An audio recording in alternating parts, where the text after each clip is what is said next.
नमस्कार फ्रेंड, मैं विजयलक्ष्मी अपने चैनल में आपका स्वागत करती हूँ। आशा करती हूँ आप अच्छे होंगे, स्वस्थ होंगे, मस्त होंगे और अपना काम मन लगाकर कर रहे होंगे। आज मेरी एक सब्सक्राइबर ने कमेंट किया था कि आप अपने नेट जेआरएफ की यात्रा को बताइए।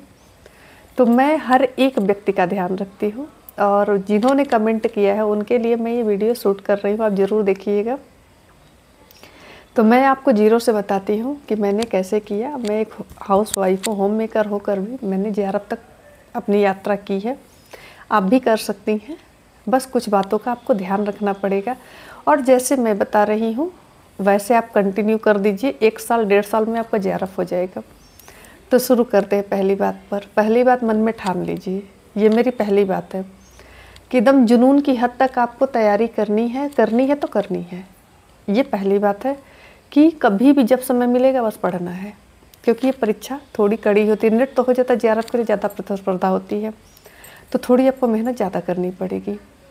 तो पहले कमर कस लेना है कि मेहनत करना है, पीछे नहीं हटेंगे, जितना हो पाएगा उतना करेंगे। दूसरी बात कि चीज़ों को जैसे होता है ना, एक साथ तो नहीं कवर किया जा सकता है, तो उसको टुकड़े टुकड़े में डिवाइड करना है। तो आप देख लीजिएगा आपको सबसे पहले क्या समझ में आता है, शुरुआत वहाँ से करिएगा। कठिन चीज़ से शुरुआत करेंगे तो आपको परेशानी होगी और आपको बोझ लगने लगेगा और आप छोड़ के भाग जाएंगी। तो पहले कविता, कहानी जो आपको अच्छा लगता है वहाँ से शुरू करिए। सिलेबस उठा लीजिए, देख लीजिए कि कहाँ कविता लगा है, कितनी कहानियाँ लगी, कितने उपन्यास लगे हैं। और तीसरी बात कि हमेशा मूल टेक्स्ट से ही पढ़िएगा। जो लोग कहते हैं कि हमारी नोट्स ले लीजिए, आपको बुक की आवश्यकता नहीं पड़ेगी, बुक की आवश्यकता पड़ेगी, क्योंकि भूमिका से भी प्रश्न आते हैं और चीज़ों से प्रश्न आते हैं। तो मेरे हिसाब से आप मूल किताबें पढ़ेंगे तो आपकी पढ़ाई आसान होगी और आपकी तैयारी बेहतर होगी। तो जितने सिलेबस में बुक दिए हुए हैं उनको आप बाज़ार से ख़रीद लाइए, पहले उनको पढ़ लीजिए, फिर किसी की बात सुनिएगा। मेरे हिसाब से आपको चलना है तो पहले बाज़ार से जितनी मूल किताबें हैं जो सिलेबस में दी हुई हैं सबको लाइए, पहले उनकी भूमिका पढ़िए, फिर जो कविताएं दी हुई हैं उनको पढ़िए, पहले उनको पढ़ डालिए। पढ़ना तो पड़ेगा, शॉर्टकट नहीं होता है इसमें। शॉर्टकट करेंगे तो आपका कभी नहीं होगा। इसमें थोड़ा सा मेहनत और थोड़ा सा पेशेंस आपको रखना पड़ेगा। तीसरी बात, अब आते हैं कि इसमें 2 पेपर होता है, एक जनरल पेपर होता है, एक आपका सब्जेक्ट होता है। अगर आपको जेआरएफ चाहिए तो आपको दोनों में अच्छा प्रदर्शन करना पड़ेगा। तो जनरल पेपर के लिए मैंने एक वीडियो बना रखा है, आप वहाँ पर जाकर देख सकते हैं कि उसमें मैंने उसकी तैयारी के बारे में बता दिया है और सब्जेक्ट का मैं यहाँ बता रही हूँ।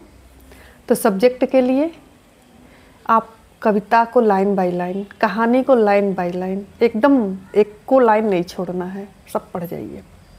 उपन्यास पूरा पढ़ जाइए, क्योंकि डायलॉग से और कहीं से भी अब परीक्षाओं का वो पैटर्न बदल गया है। शॉर्टकट कुछ नहीं, उपन्यास उठाइए, धीरे धीरे धीरे धीरे पढ़ जाइए। मैंने पढ़ा है, मैं हवा में बातें नहीं, मैंने प्रेमचंद का मानसरोवर 8 भाग पढ़ा है। ये मैं हवा में नहीं कर रही, मुझे प्रेमचंद की लगभग सारी कहानियाँ पता है।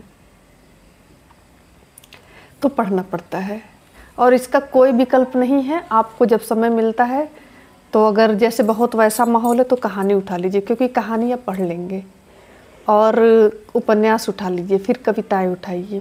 पहले इनको समाप्त कर दीजिए, उसके बाद आप ये हिंदी साहित्य का इतिहास पढ़िए, फिर पाश्चात्य, फिर काव्य शास्त्र, ऐसे करते जाएंगे। तब तक आपको पढ़ने की आदत पड़ चुकी होगी तो ये चीज़ें कठिन नहीं लगेंगी।